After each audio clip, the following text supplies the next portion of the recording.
This is going to be part 3 of 3, because if this doesn't work, I'm scrapping the project. It's not worth any more time. Of the Wi-Fi range increasing the coverage thing. I got a battery box here. This is an 8 AA size box. 1.5 times 8 will give us 12 volts.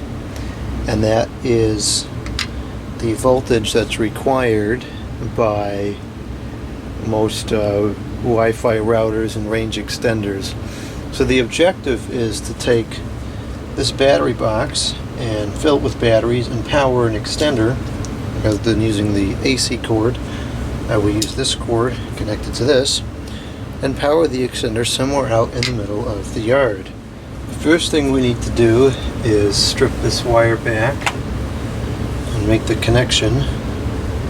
Well, actually, that's not really accurate. The first thing we gotta do is strip it out, then we have to check the polarity, and then we'll make the connections.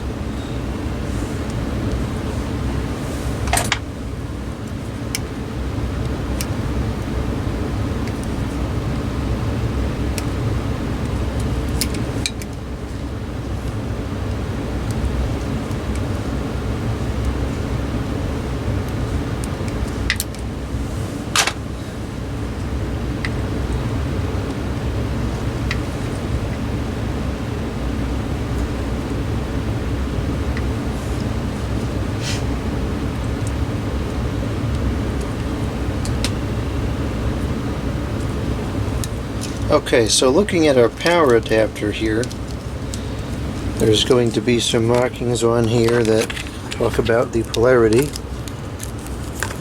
Get all the wire out of the way. And that is it right there at the bottom left, where it shows that minus sign and the plus sign. What that's saying is that the outer portion of the plug is the low side, and the inside of it is the high side. Now I don't know which side of the wire corresponds to which, so that's where a multimeter is going to come into play. We're going to put it on to continuity, and I'm going to hold one thing on here. You see, we only get continuity on one wire, so this wire, the one with the writing on it, is the outside, and so that one we're going to take and connect to the high side of the battery box.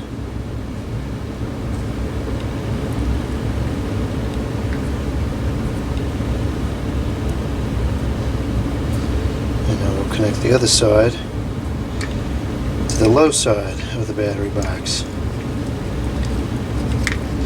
And there has been some speculation by different people as to whether or not this will actually work. Will the battery box provide enough voltage to operate the router, or the extender rather?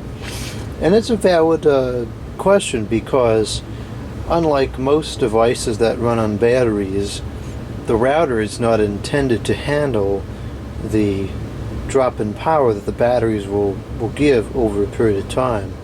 Now, nickel metal hydride batteries is what I will use, and the discharge is relatively stable for a while, so I think it'll be okay, but I'm not completely confident. So I'm going to go upstairs with this thing. I'm going to put the batteries into it.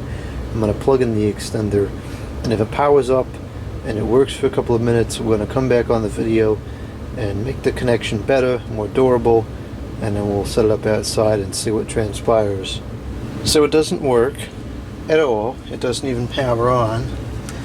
So now let's go back with the meter and let's see what's going on here. Let's see if we're getting any voltage out of this thing. It's only 10 volts, so it doesn't make any sense. Oh, you know what? It does make sense. Because these batteries are not truly 1.5 volts. They are only 1.2 volts.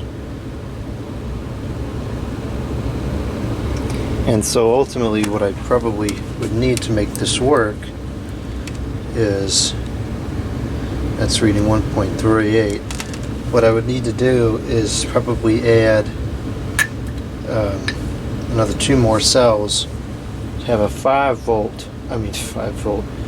what in the world, a 10 cell battery box to get the true 12 volts that would power this thing. Okay, I'll have to look at the price of one of those. Maybe I'll order it.